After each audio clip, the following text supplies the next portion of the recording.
శ్రీ మహాగణాధిపతయే నమః. శ్రీ గురుభ్యో నమః. కార్తీక మాసం 23వ రోజు. ఈరోజు కూడా రోజులానే కార్తీక స్నానం, దానాలు యథావిధిగా చేయాలి. ఈరోజు స్నానం చేసేటప్పుడు తల మీద జిల్లేడాకు కానీ ఉసిరాకు కానీ పెట్టుకొని స్నానం చేస్తే ఆరోగ్యం మెరుగవుతుంది. సూర్య భగవానుడి అనుగ్రహం కూడా దొరుకుతుంది.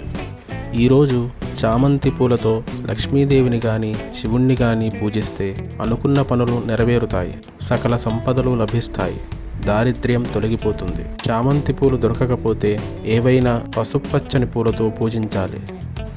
ఈరోజు బాణలింగాన్ని పూజిస్తే బంధువులతో ఐకమత్యం పెరుగుతుంది. ఈరోజు నర్మదా బాణలింగాన్ని కానీ సాలగ్రామాన్ని కానీ దక్షిణతో సహితంగా దానం చేయాలి. పూర్వం ధర్మరాజు కార్తీక మాసంలో 23వ రోజు మార్కండేయ మహర్షికి నర్మదా బాణలింగాన్ని దానం చేశాడు. ఈరోజు కథ పురంజయుడి కథ. పూర్వం సూర్యవంశంలో పురంజయుడు అనే ఒక రాజు పుట్టాడు. అతను నాస్తికవాదాన్ని అవలంబించాడు. వాళ్ల కుల పురోహితుడైన వశిష్ఠ మహర్షి ఎన్నిసార్లు హెచ్చరించినా వినడు. ఇంతలో కాంభోజ దేశరాజు సుదక్షిణుడు పురంజయుడిపై యుద్ధానికి వస్తాడు. చేసిన పాపం వల్ల పురంజయుడు చావుదెబ్బలు తింటాడు. రాజ్యం పోతుంది, సైన్యం పోతుంది. చివరికి ఏకాకి అయి అడవికి పారిపోతాడు. ఆయనతో పాటు వశిష్ఠుడు, సుశీలుడు అని 2 పురోహితులు వస్తారు. అప్పుడు పురంజయుడు వశిష్ఠుడి కాళ్ల మీద పడి, మహాత్మా, కాంభోజ రాజు కంటే నేనే పరాక్రమవంతుణ్ణి, నాకే ఎక్కువ సైన్యం ఉంది, అయినా ఎందుకు నేను ఓడిపోయాను అని అడుగుతాడు.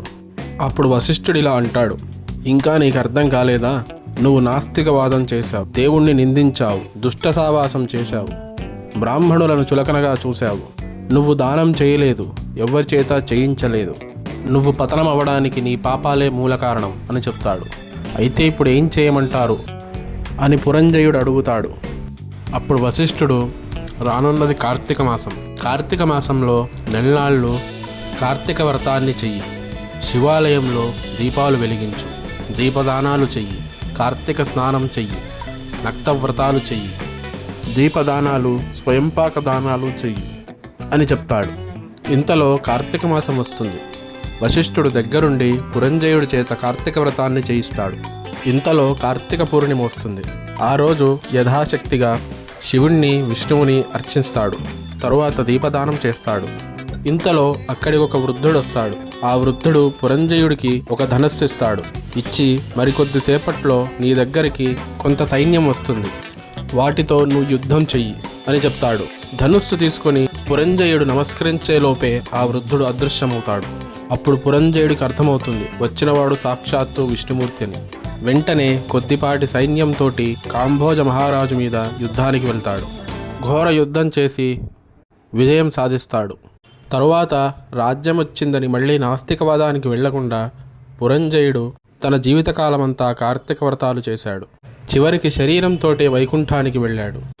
ఈ కథంతా వశిష్ఠుడు జనక మహారాజుకు చెప్పాడు. స్వస్తి.